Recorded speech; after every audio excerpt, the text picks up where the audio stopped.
Hello, everyone. Welcome to the Believe in Bengals podcast. Solomon Wilcots, and right now we're joined by Cincinnati Bengals sixth-round pick running back from Texas Tech, Tahj Brooks. Tahj, how you doing today, my friend? Yeah, sir, I'm doing good, man. Glad you can have me, man. I'm blessed to be on this interview. Can't You wait. know, we've been trying to get you on this show for the last week, man. You're pretty slippery. I hope you're this hard to tackle on the field. Yes, sir, definitely. That's one of my strong points. But I've been busy, man. Just I've been staying in the pursuit. As soon as I got drafted, man, I've been in the playbook. So just learning the ins and outs, man. So it's been great. Talk to me about what that's like. You walk into an NFL facility, they hand you a playbook. It's as big as probably any book that you had when you were on campus at Texas Tech, right? Academically, a lot to learn. What's the most challenging part about this level of the game? Definitely. I would just say just learning concepts. You have to learn the whole concept. You can't just worry about what you're doing because some concepts, especially in this offense, it might pertain to you because in this Yeah. offense, man, we can spread you out. We can go empty formation, Right. when we're in the concept. So just knowing that. And then just the protections a little bit. Yeah. A lot of NFL, because a lot of teams like do different looks and different fronts. And so Yeah. you got to know fronts and looks and things like that. So that's really just probably the two biggest things.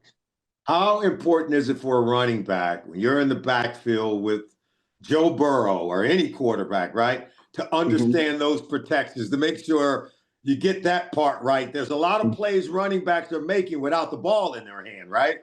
Yeah, yes, sir. Now it's very important, like you said, especially in this offense and as well as my quarterback Joe Burrow. Man, he likes to get the ball. Like I think last year he was like number the top in the country for passing yards. So That's just right. knowing he likes to get the ball out, and you have to protect him. You want a guy that's gonna last the whole year. So just that important is the most Let's, important.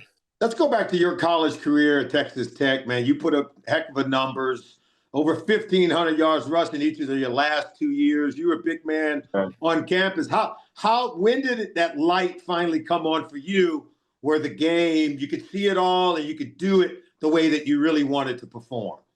Yes, sir. I would say really just after the spring of my freshman year. So that spring ball is freshman year going into Yeah. my sophomore year. That's when the game just slowed down and I wasn't like moving so fast and I could actually slow down and just process things very fast. So just really like how you said, just after my sophomore year, learning more and being in that playbook at the time because my college tenure, I had three offensive coordinators, so I was used to that came. They all came from the same tree, but they did different terminology and different. So you have to know what you're doing.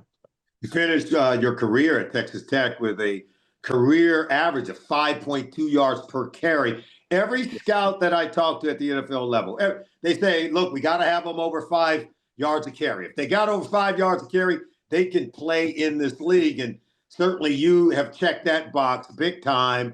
What are your expectations at this level? Talk to me about your goals, some of your aspirations. Yes, sir. So first and foremost, the goal is just I want to produce and get this team to Super Bowl. Coach Zach talks about it. He talked Yeah. like we're one game away every like last year. I want to say every game we're one possession away. Want to take care of the ball, have good ball security, and then just have a role. That's be a third can be coming a guy coming off the bench and just doing Yeah. whatever I can to just put this team to win, and then playing special teams at a high level, a guy that's going to impact on special teams that can create turnovers, and a guy that's going to hopefully get in the kick return game and have some returns, man, for the Bengals organization. So it's gonna be fun. So I'll just say just impacting my role and being a guy that's going team first, and then whenever my role is presented, the opportunity, I'm gonna make the most of it. Taj, look, man, you're one of 25 running backs that was drafted into the league this year. That number is up over the last 5 to 6 years. It's something about what Saquon Barkley was able to do in this league a year ago that's really made NFL coaches and scouts really lean into this position. Talk to me about your way of playing the running back position and why is that still an important part of our game today? I feel like just the value of the running back, like you gotta have a running back that's very versatile, that can do it all, that can catch routes out the backfield, that's very a guy that can get your few yards, that can be head nose, get you 43 yards. You gotta have a guy that's also, when it's 4th and 1, man, we need you to get this first down. So you gotta have that dog mentality as well. And that's Yeah. something I feel like I do all three very well at a high level, just from my tape and then from just working here for you and just hearing coaches and things saying it's definitely a lot of stuff that can be corrected and detailed more, but know, for the first and foremost, I feel like I do all those well.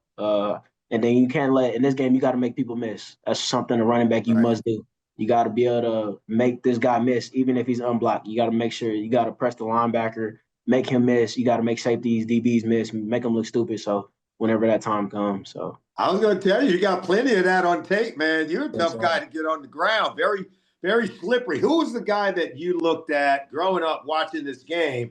Was there one running back that you kind of looked at and said, that style's similar to mine, and you began to build on that? Who would that one player be for you? definitely. So it was three guys that I looked at. It was Marshawn Lynch, Yeah. Josh Jacobs, and then Javid Best. Yeah. He's out of Cal. Cal, and Yep. then he Yep. played for the Lions for some years in the NFL. Yep. But those probably my three guys right there that I really look towards to.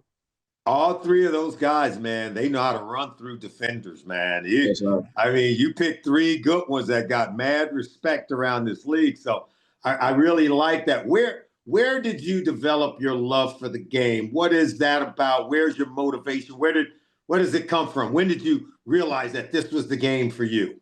Yes, sir. So I grew up. I always played football. I want to say my dad put a football in my hands since I was 3. So it was All just right. more just whenever my dad was my little league coach. So that's kind of how I got started. And then Yeah. we had an organization within when me and my friends played with, and that's what it really just football just started for me. Just when I was 3, and it's a game I've been loving and been playing since I was 3 years old. You know what I mean? And Wow. in high school and in middle school, and just the game. I love this game so much because it means so much more than just a dime. You know, it Yeah. means everything.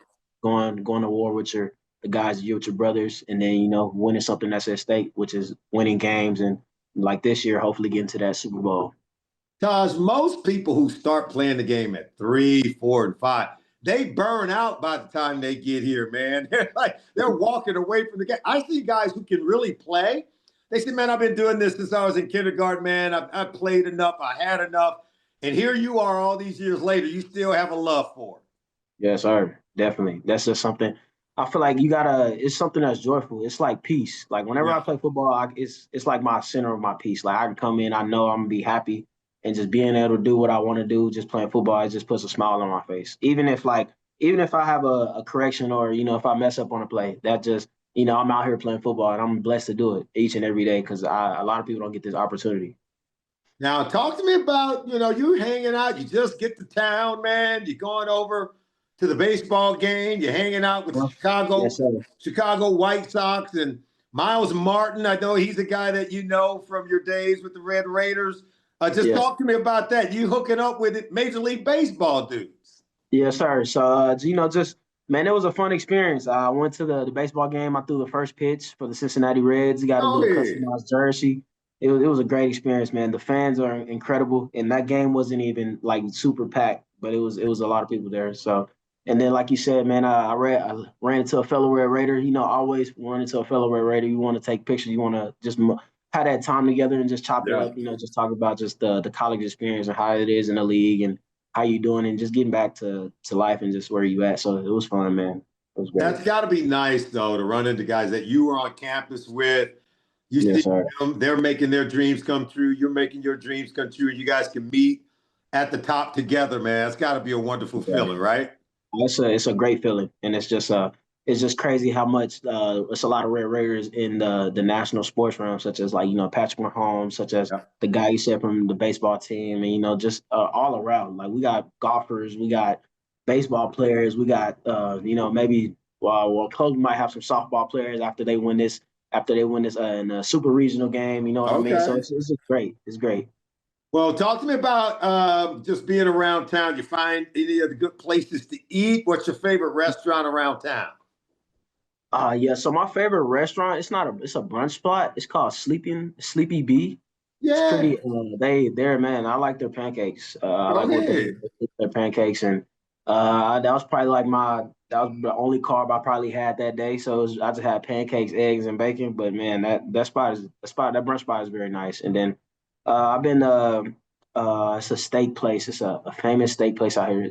Jeffrey. Jeff Ruby's. Jeff Jeff Ruby, yeah, Ruby. That's right. that's the spot. There we go. Yes, So sir. I've been you're living large now. That's when you know you're living well now. See, when you Jeff just a little Ruby. bit. My cousin went to go. He said go try it out, so I tried it out, man, and it was great. It was a fun time. So. Well, they do a good job of taking care of Bengals. They've been doing that for 40 years, man. And so you're one of many, and I'm sure you're going to find a second home there.